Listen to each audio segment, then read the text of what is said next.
এই দুইটা হচ্ছে আমার গাছের। আসসালামু আলাইকুম প্রিয় বোনেরা, কেমন আছেন? আলহামদুলিল্লাহ ভালো আছি। আমি আজ উচ্ছে ভাজি করব।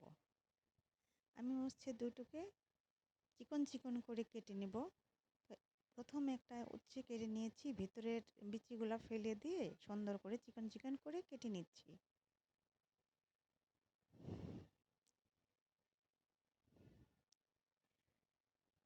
আমি দুটো উচ্ছে এইভাবে কেটে নেব, লম্বা লম্বা করে চিকন চিকন করে কেটে নেব। আমার প্রিয় ভাই ও বোনেরা কেমন আছেন? নিশ্চয়ই ভালো আছেন, সুস্থ আছেন আলহামদুলিল্লাহ। আমিও ভালো আছি, সুস্থ আছি আলহামদুলিল্লাহ। আমার চ্যানেলকে যারা সাবস্ক্রাইব করেছেন তাদেরকে অসংখ্য অসংখ্য ধন্যবাদ। আর যারা আমার চ্যানেলকে সাবস্ক্রাইব করতে ভুলে গেছেন তাদের কাছে আমার একটি রিকোয়েস্ট রইল, আমার চ্যানেলকে সাবস্ক্রাইব করে আমার পাশে থাকবেন। বেল বাটনে ক্লিক করবেন। আমার ভিডিও কেমন লাগে বলবেন। লাইক, কমেন্ট, শেয়ার করবেন। আমি আমার দুটো উচ্ছেকে সুন্দর সুন্দর করে কেটে নিচ্ছি। দেখতেই পাচ্ছেন আমার উচ্ছেগুলো আমি কিভাবে কেটে নিচ্ছি।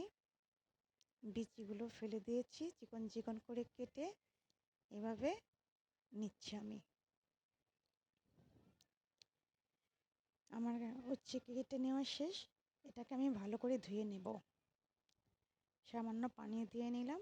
আমি পানিটাকে দিয়ে এখন আমি ভালো করে ধুবো। একবার ধুয়েছি, আর একবার একটু পানি দিলাম, আবার একটু ভালো করে ধুয়ে নেব। দেখতেই থাকুন, পাশেই থাকুন আমার প্রিয় ভাই ও বোনেরা।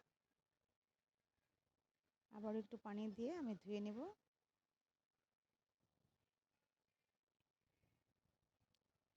দুটো উচ্ছে থেকে অনেকগুলোই হয়েছে মাশাআল্লাহ। আমি লবণ দিয়ে দিলাম, এখন হলুদ মরিচ ধনিয়া গুঁড়া একসঙ্গে ছিল, সেটাকে দিয়ে মিক্স করে রেখে দেবো কিছুক্ষণ।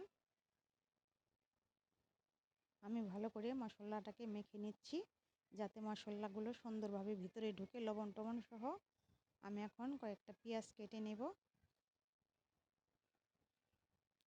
আমি পেঁয়াজগুলোকে ছুলে নিচ্ছি।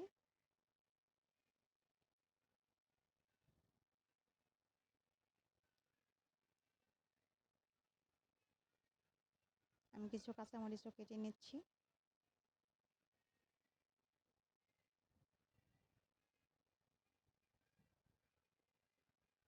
আমি পেঁয়াজগুলো কেটে নিচ্ছি।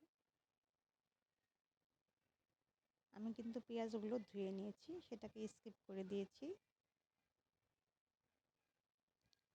আমি এখন পেঁয়াজগুলো কেটে নিচ্ছি, দেখতেই পাচ্ছেন। আমি একটু লবণ দিয়ে মেখে রাখবো কিছুক্ষণ। আমি কড়াইতে তেল দিলাম। আমি একে একে আমার সমস্ত হচ্ছে কেটে রাখাগুলো দিয়ে দিচ্ছি কড়াইয়ের মধ্যে সাজিয়ে। এগুলোকে আমি ভালো করে ধুয়ে নেব। এটা কিন্তু গরম ভাতের সাথে খেতে ভালোই লাগে।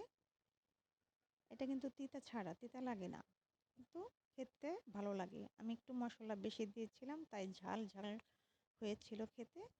ভালোই লেগেছে, আমার মেয়েরও পছন্দ ছিল, আমার হাজব্যান্ডও পছন্দ করেছে এবং আমার কাছেও ভালো লেগেছে।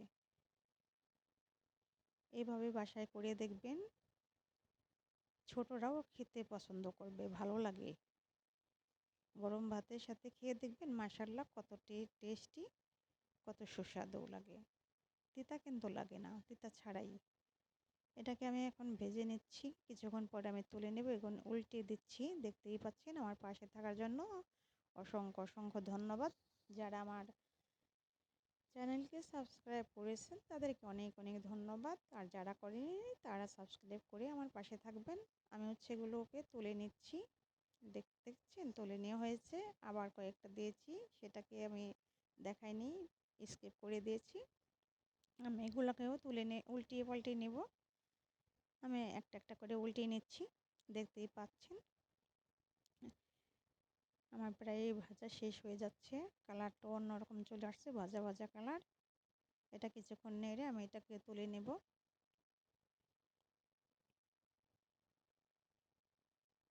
এখন আমি তুলে নিচ্ছি। একবার হলেও এভাবে ভেজে খেয়ে দেখবেন কেমন হয়। কেমন লাগে আপনাদের আমাকে জানাবেন, কমেন্ট করে বলবেন কেমন হলো খেতে। আমি কড়াইতে তেল ছিল, সেই তেলের মধ্যে আমি পেঁয়াজ কেটে রেখেছিলাম, সেইটা কাঁচামরিচ পেঁয়াজটা দিয়ে এখন ভেজে নিচ্ছি। এটাকে বাদামি করে নেব। এটা নাড়াচাড়া ভালো করে নেড়ে নিচ্ছি। এটা ভাজা ভাজা হয়ে গেলে যেই উচ্ছেগুলো ভেজে রেখেছি সেটা এটার মধ্যে দিয়ে দেব। তারপর আবার একটু নেড়ে তুলে নেব। যারা পাশে আছেন তাদেরকে অসংখ্য অসংখ্য ধন্যবাদ। এইভাবেই আমার পাশে থাকবেন। দেখতেই থাকুন আমার ভিডিও। ভালো লাগলে একটা লাইক, সাবস্ক্রাইব করে পাশে থাকবেন।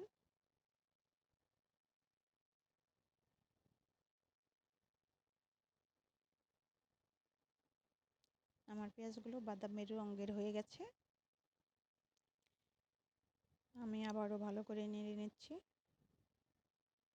আমি এখন দিয়ে দিলাম ভেজে রাখা আমার উচ্ছেগুলো। এখন নেড়ে নিচ্ছি।